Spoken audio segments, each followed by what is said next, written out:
تو پتہ چلا کہ خاندان کی کچھ خواتین وہ پہلے آئی ہوئی ہیں.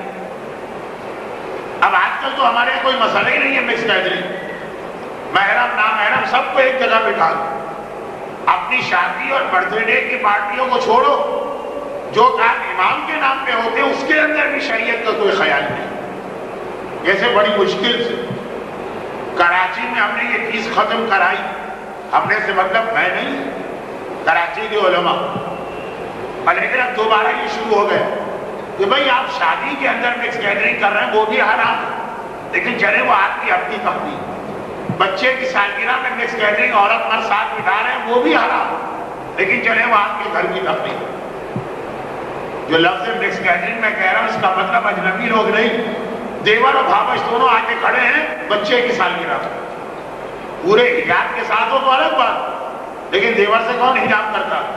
اور برتھ ڈے کی پارٹی میں کون سی عورت بغیر میک اپ کی ہوتی؟ حضرت امام خمینی کا ایک مسئلہ کہ جی نامحرم کے سامنے چہرہ کھول سکتی ہے، لیکن شرط یہ ہے کہ اتنا زیادہ میک اپ نہ ہو. خیر یہ 2-4 دن مسلسل شادی اور برتھ ڈے کی بات آئی ہے سے چھوڑیے.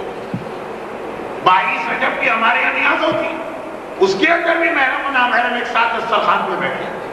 جی تو سب خاندان والے. کون سے خاندان والے؟ اسلام کی نگاہ میں تو سب نامحرم. کزن ساتھ میں آگے بیٹھ گئے. یہ تو امام کے نام پہ آپ بٹھا رہے ہیں. شادی اور برتھ ڈے کو پھر بھی مان لیا جائے. کیسے مان لیا جائے؟ حرام تو وہ بھی، لیکن جیسے گھر میں شراب پینا اور مسجد میں شراب پینا فرق ہے کہ نہیں ہے؟ کہ شراب تو وہی شراب، بہرحال وہ آپ کا گھر ہے یا اللہ کا گھر، دونوں میں فرق. تو خاص طور پہ جو مذہبی تقریبات ہیں اس میں تو اس قسم کی مکس گیدرنگ ہونی ہی نہیں چاہیے. برحمتك يا أرحم الراحمين وصلى الله على محمد وآله الطاهرين.